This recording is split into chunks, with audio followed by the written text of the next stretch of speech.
जय हिंद, जय भारत। आज राजेंद्र पुष्ट सेवा आश्रम बालिका उच्च विद्यालय सर इंटर कॉलेज के प्रांगण में शिक्षा संवाद कार्यक्रम में शिक्षा विभाग की तरफ से आए हुए प्रखंड विकास पदाधिकारी महोदय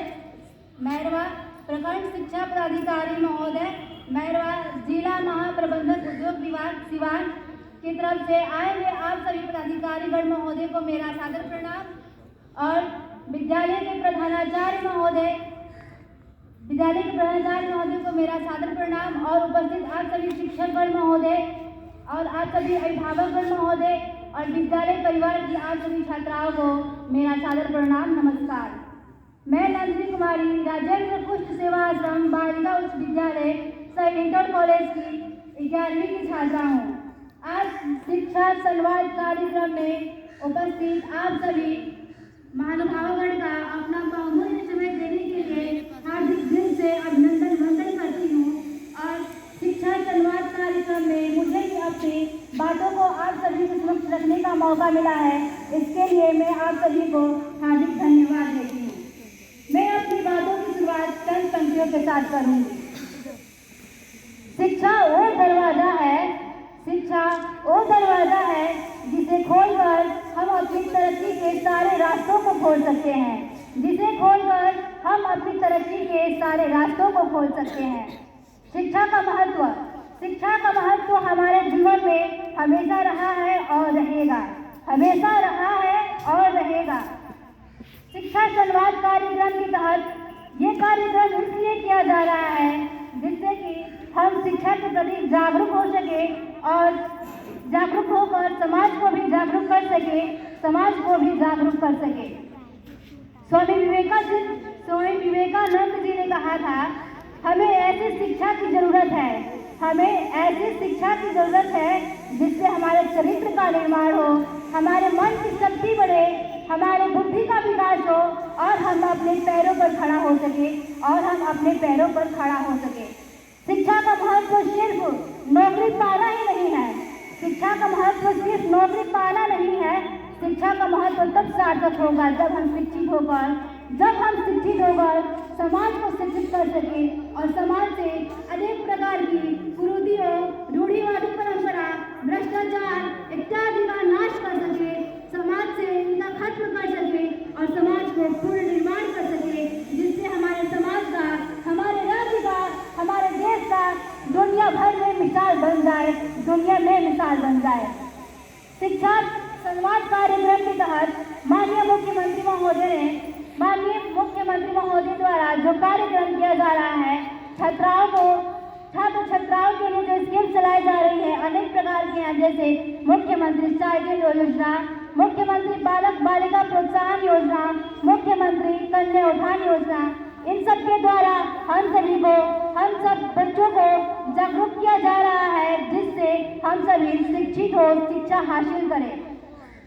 आज बिहार में शिक्षा के क्षेत्र में क्रांतिकारिक रूप से परिवर्तन हो रहा है, इसके लिए मैं शिक्षा विभाग के सभी पदाधिकारीगण महोदय को हार्दिक आभार व्यक्त करती हूँ और इसके लिए मैं धन्यवाद देती हूँ कि वो हमारे भविष्य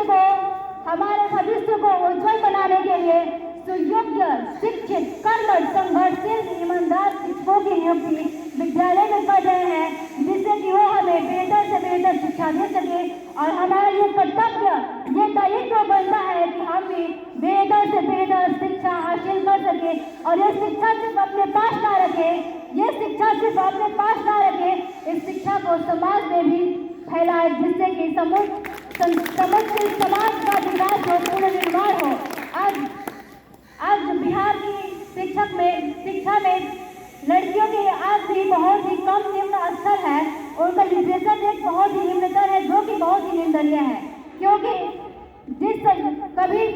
बिहार का शिक्षा के क्षेत्र में सिर्फ भारत ही नहीं विश्व में भी अग्रणी स्थान में प्रथम स्थान था। आज उस बिहार को शिक्षा के क्षेत्र में निम्न स्थान प्राप्त है, लेकिन अभी वो कई वर्षों से इसमें लगातार प्रयास हो रहा है और प्रयास सफल भी हो रहा है, जिससे आज इसमें सुधार भी हुआ है। लेकिन हमें जरूरत है और भी सुधार करने की, जिससे कि हमारा बिहार फिर से एक बार